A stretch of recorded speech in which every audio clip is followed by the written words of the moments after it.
नमस्कार साहित्य प्रेमियों, आपका स्वागत है साहित्य सागर चैनल में। आज हम लेकर आए हैं मुंशी प्रेमचंद जी की लिखी कहानी अमृत। मेरी उठती जवानी थी जब मेरा दिल दर्द के मजे से परिचित हुआ। कुछ दिनों तक शायरी का अभ्यास करता रहा और धीरे धीरे इस शौक ने तल्लीना का रूप ले लिया। सांसारिक संबंधों से मुंह मोड़कर अपनी शायरी की दुनिया में आ बैठा और 3 साल की मशक ने मेरी कल्पना के जौहर खोल दिए। कभी कभी मेरी शायरी उस्तादों के मशहूर कलाम सेट कर खा जाती थी। मेरे कलम ने किसी उस्ताद के सामने सर नहीं झुकाया। मेरी कल्पना एक अपने आप बढ़ने वाले पौधे की ठंड और पिंगल की कैदों से आद बढ़ती रही और ऐसे कलाम का रंग निराला था। मैंने अपनी शायरी को फारसी से बाहर निकालकर यूरोप तक पहुंचा दिया। यह मेरा अपना रंग था। इस मैदान में न मेरा कोई प्रतिद्वंद्वी था, न बराबरी करने वाला। बावजूद इस शायरों जैसी तल्लीनता के मुझे मुशायरों की वाहवाह और सुभान अल्लाह से नफरत थी। हाँ, काव्य रसिकों से बिना अपना नाम बताए हुए अक्सर अपनी शायरी की अच्छाइयों और बुराइयों पर बहस किया करता। तो मुझे शायरी का दावा न था, मगर धीरे धीरे मेरी शोहरत होने लगी और जब मेरी मसनवी दुनियाए हुस्न प्रकाशित हुई तो साहित्य की दुनिया में हलचल सी मच गई। पुराने शायरों ने काव्य मर्मज्ञों की प्रशंसा कृपणता में पोथे के पोथे रंग दिए हैं, मगर मेरा अनुभव इसके बिल्कुल विपरीत था। मुझे कभी कभी यह ख्याल सताया करता कि मेरे कद्रदानों की यह उदारता दूसरे कवियों की लेखनी की दरिद्रता का प्रमाण है। यह ख्याल हौसला तोड़ने वाला था। बहरहाल जो कुछ हुआ, दुनियाए हुस्न ने मुशायरी का बादशाह बना दिया। मेरा नाम हर एक जबान पर था, मेरी चर्चा हर एक अखबार में थी। शोहरत अपने साथ दौलत भी लाई। मुझे दिन रात शेर व शायरी के अलावा और कोई काम न था। अक्सर बैठे बैठे रातें गुजर जाती और जब कोई छुता हुआ शेर कलम से निकल जाता तो मैं खुशी के मारे उछल पड़ता। मैं अब तक शादी ब्याह की कैंदों से आज़ाद था। यूं कहिए कि मैं उसके उनमें से अपरिचित था जिनमें की तलखी भी है और खुशी की नमकीनी भी। अक्सर पश्चिमी साहित्यकारों की तरह मेरा भी ख्याल था कि साहित्य के उन्माद और सौंदर्य के उन्माद में पुराना बैर है। मुझे अपनी जबान से कहते हुए शर्मिंदा होना पड़ता है कि मुझे अपनी तबीयत पर भरोसा था। जब कभी मेरी आंखों में कोई मोहिनी सूरत घूम जाती तो मेरे दिल दिमाग पर एक पागलपन सा छा जाता।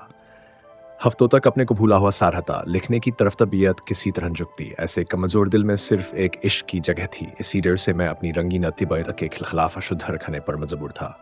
कमल की एक पंखुड़ी श्यामा के एक गीत लहलहाते हुए एक मैदान में मेरे लिए जादू का सा आकर्षण था, मगर किसी औरत के दिलफरेब हुस्न को मैं चित्रकार या मूर्तिकार की बेलौस आंखों से नहीं देख सकता था।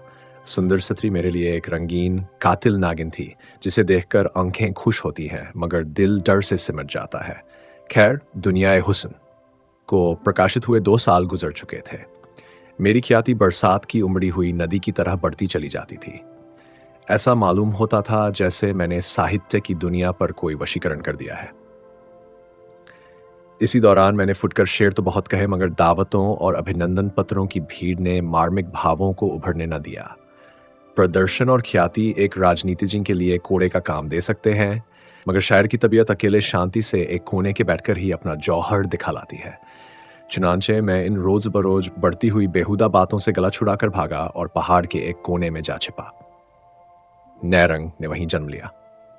नैरंग के शुरू करते हुए ही मुझे एक आश्चर्यजनक और दिल तोड़ने वाला अनुभव हुआ। ईश्वर जाने क्यों मेरी अकल और मेरे चिंतन पर पर्दा पड़ गया। घंटों तबीयत पर जोर डालता, मगर एक शेर भी ऐसा नहीं निकलता कि दिल फड़के उठे। सूझते भी तो दरिद्र पिटे हुए विषय जिनसे मेरी आत्मा भागती थी। मैं अक्सर झुझलाकर उठ बैठता, कागज फाड़ डालता और बड़ी बेदिली की हालत में सोचने लगता कि क्या मेरी काव्य शक्ति का अंत हो गया। क्या मैंने वह खजाना जो प्रकृति ने मुझे सारी उम्र के लिए दिया था इतनी जल्दी मिटा दिया। कहाँ वह हालत थी कि विषयों की बहुतायत और नाजुक ख्यालों की रवानी कलम को दम नहीं लेने देती थी। कल्पना का पंछी उड़ता तो आसमान का तारा बन जाता था, और कहाँ अब यह पस्ती, यह करुण दरिद्रता। मगर इसका कारण क्या है? यह किस कसूर की सजा है? कारण और कार्य का दूसरा नाम दुनिया है। जब तक हमको क्यों का जवाब न मिले, दिल को किसी तरह सब्र नहीं होता। यहां तक कि मौत को भी इस क्यों का जवाब देना पड़ता है। आखिर मैंने एक डॉक्टर से सलाह ली। उसने आम डॉक्टरों की तरह आब हवा बदलने की सलाह दी। मेरी अक्ल में भी यह बात आई कि मुमकिन है नैनीताल की ठंडी आब हवा से शायरी की आग ठंडी पड़ गई हो। महीने तक लगातार घूमता फिरता रहा। अनेक आकृदृश्य देखे, मगर उनसे आत्मा पर वह शायराना कैफियत न छाती थी कि प्याला छलक पड़े और खामोश कल्पना खुद ब खुद चहकने लगे। मुझे अपना खोया हुआ लाल न मिला। अब मैं जिंदगी से तंग था। जिंदगी अब मुझे सूखे रेगिस्तान जैसी मालूम होती, जहां कोई जान नहीं, ताजगी नहीं, आ, दिलचस्पी नहीं। हरदम दिल पर एक मायूसी सी छाई रहती और दिल खोया खोया रहता। दिल में यह सवाल पैदा होता कि क्या वह 4 दिन की चांदनी खत्म हो गई और अंधेरा पाक आ गया। आदमी की संगत से बेजार, हम जिन्स की सूरत से नफरत, मैं एक गुमनाम कोने में पड़ा हुआ जिंदगी के दिन पूरे कर रहा था। पेड़ों की चोटियों पर बैठने वाली, मीठे राग गाने वाली चिड़िया क्या पिंजरे में जिंदा रह सकती है? मुमकिन है कि वह दाना खाए, पानी पिए, मगर उसकी इस जिंदगी और मौत में कोई फर्क नहीं है। आखिर जब मुझे अपनी शायरी के लौटने की कोई उम्मीद नहीं रही, तो मेरे दिल में यह इरादा पक्का हो गया कि अब मेरे लिए शायरी की दुनिया से मर जाना ही बेहतर होगा। मुर्दा तो हूं ही, इस हालत में अपने को जिंदा समझना बेवकूफ़ी है। आखिर मैंने एक रोज़ कुछ दैनिक पत्रों का अपने मरने की खबर दे दी। उसके छपते ही मुल्क में कोहराम मच गया, एक तहलका पड़ गया। उस वक्त मुझे अपनी लोकप्रियता का कुछ अंदाज़ा हुआ। ये आम पुकार थी कि शायरी की दुनिया की किस्ती मंझधार में डूब गई। शायरी की महफिल उखड़ गई। पत्र पत्रिकाओं में मेरे जीवन चरित्र प्रकाशित हुए, जिनको पढ़कर मुझे उनके एडिटरों की आविष्कार बुद्धि का कायल होना पड़ा।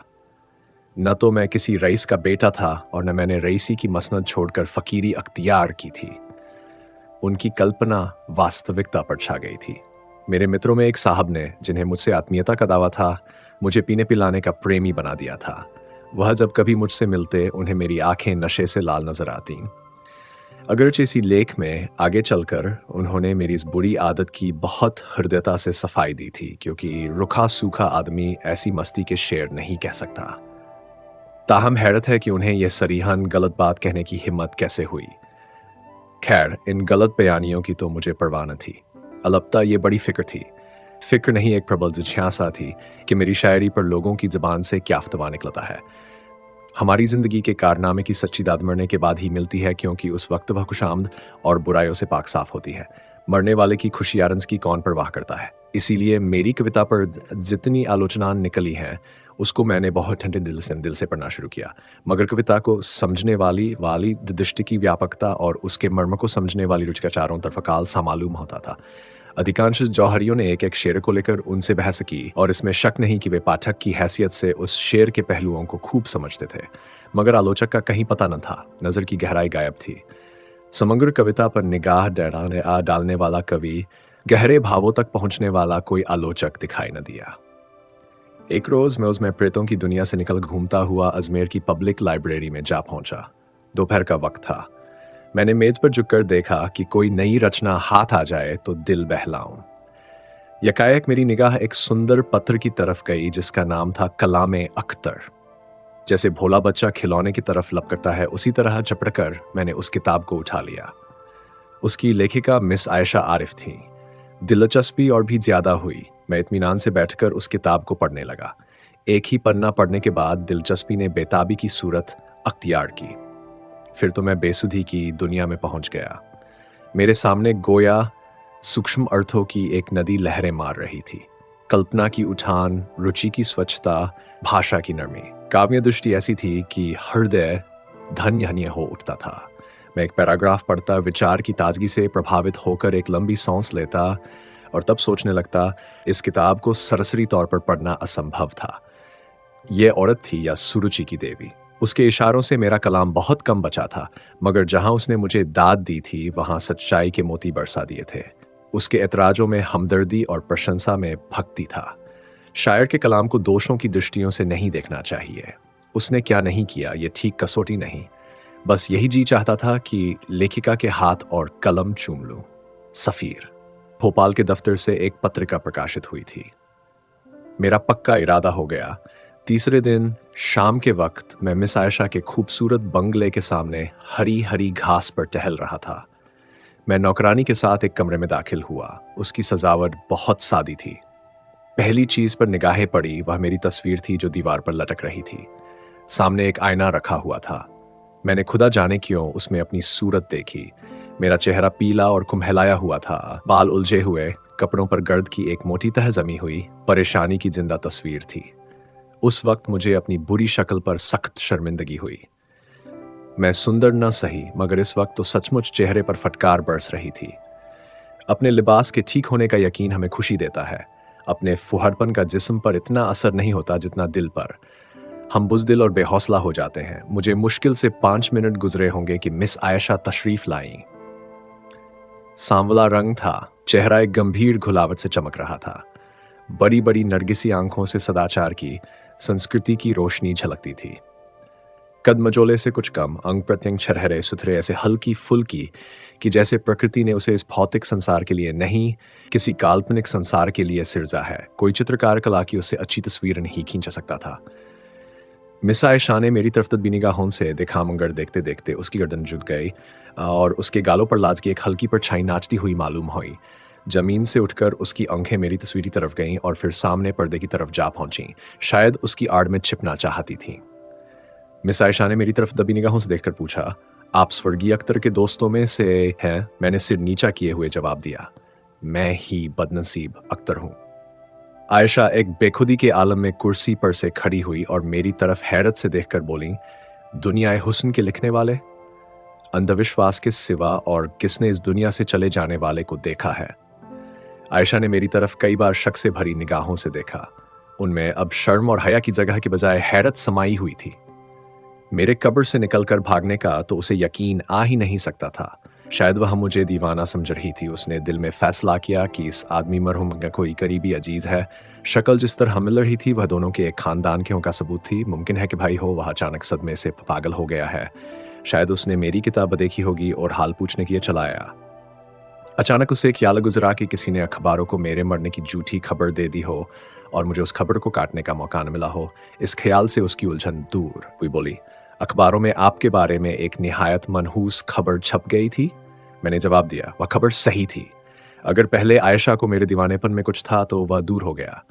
आखिर मैंने थोड़े लफ्जों में अपनी दास्तान सुनाई और जब उसको यकीन हो गया कि दुनियाए हुस्न का लिखने वाला अख्तर अपने इंसानी चोले में है तो उसके चेहरे पर खुशी की एक हल्की सुर्खी दिखाई दी और यह हल्का रंग बहुत जल्द खुददारी और रूप गर्व के शोक रंग से मिलकर कुछ का कुछ हो गया।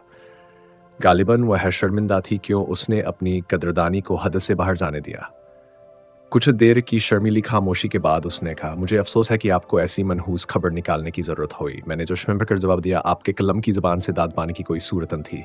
इस तनकीदे के लिए मैं ऐसी की मौतें मर सकता। मेरे इस बेधड़क अंदाज ने आयशा की ज़बान को भी शिष्टाचार और संकोच के ठीक आज़ाद किया। मुस्कुराकर बोली, मुझे बनावट पसंद नहीं है।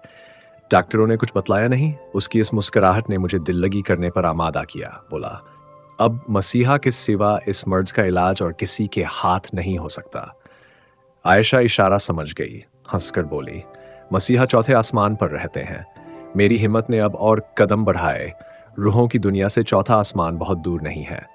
आयशा के खिले हुए चेहरे से संजीदगी और अजनबियत का हल्का रंग उड़ गया। ताहम मेरे इन बेधड़क को हंसे बकबते देखकर उसे मेरी जुबान पर रोक लगाने के लिए किसी की दरखुददारी बरतनी पड़ी। जब मैं कोई घंटे भर के बाद उस कमरे से निकला तो बजाय इसके कि वह मेरी तरफ अपनी अंग्रेजी तहजीब के मुताबिक हाथ बढ़ाए, उसने चोरी चोरी मेरी तरफ दिख किसी जगह से निकलता है रखा। फैला हुआ पने मिलता है तो उसका भावतेज और ताकत कई गुना ज्यादा हो जाती है। आयशा की उन निगाहों में असमत की तस्वीर थी। उनमें दिल मुस्कुराता था और जबान आजता था। उनमें मेरे लिए दावत का एक पुरजोर पैगाम भरा हुआ था। जब मैं मुस्लिम होटल में पहुंचकर इन वाकयात पर गौर करने लगा तो मैं इस नतीजे पर पहुंचा कि गो मैं ऊपर से देखने पर यहाँ अब तक अपरिचित था, लेकिन भीतरी तौर पर शायद मैं उसके दिल के कोने तक पहुंच चुका था। जब मैं खाना खाकर पलंग पर लेटा तो बावजूद 2 दिन रात भर जागने की नींद आंखों से कोसों दूर थी। जज्बात की कशमकश में नींद कहाँ। आयशा की सूरत, उसकी खातिरदारियों और उसकी वह छिपी छिपी निगाह दिल में एहसासों का तूफान सा बरपा रही थी। उस आखिरी निगाह ने दिल में तमन्नाओं की रूम धूम मचा दी। वह आरजुएं जो बहुत अरसा हुआ मर मिटी थी फिर जाग उठी और आरजुओं के साथ कल्पना ने भी मुंदी हुई आंखें खोल दी। दिल में जज्बात और कैफियत का एक बेचैन करने वाला जोश महसूस हुआ। यही आरजुएं, यही बेचैनियां और यही कोशिशें कल्पना के दीपक के लिए तेल हैं। जज्बात की हरारत ने कल्पना को गरमाया। मैं कलम लेकर बैठ गया और एक ऐसी नज़म लिखी जिसे मैं अपनी सबसे शानदार दौलत समझता हूँ।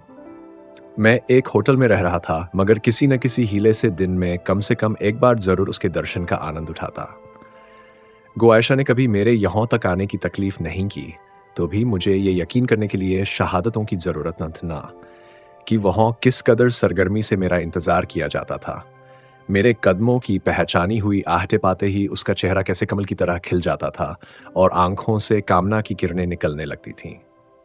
यहाँ 6 महीने गुजर गए। इस ज़माने को मेरी ज़िंदगी की बहार समझना चाहिए। मुझे वह दिन भी याद है जब मैं आरजुओं और हसरतों के गम से आज़ाद था। मगर दरिया की शांतिपूर्ण रवानी में थिरकती हुई लहरों की बहार कहाँ, अब अगर मोहब्बत का दर्द था तो उसका प्राणदायी मज़ा भी था। अगर आरजुओं की घुलावट थी तो उनकी उमंग भी थी। आह! मेरी ये प्यासी आंखें उस रूप के स्रोत से किसी तरह तप्त न होती। जब मैं अपनी नशे में डूबी हुई आंखों से उसे देखता तो मुझे एक आत्मिक तरावट सी महसूस होती। मैं उसके दीदार के नशे से बेसुध-सा हो जाता और मेरी रचना शक्ति का तो कुछ हद हिसाब न था। ऐसा मालूम होता था कि जैसे दिल में मीठे भावों का सोता खुल गया था। अपनी कवित्व शक्ति पर खुद अचंभा होता। कलम हाथ में ली और रचना का सोता सा बह निकला।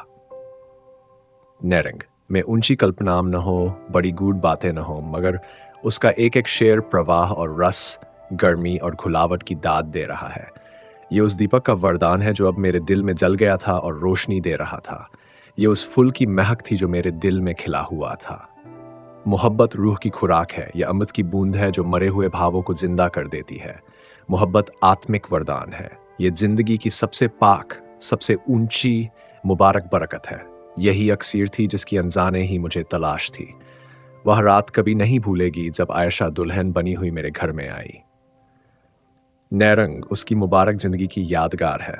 दुनियाए हुस्न एक कली थी, नैरंग खिला हुआ फूल है, और उस कली को खिलाने वाली कौन सी चीज है?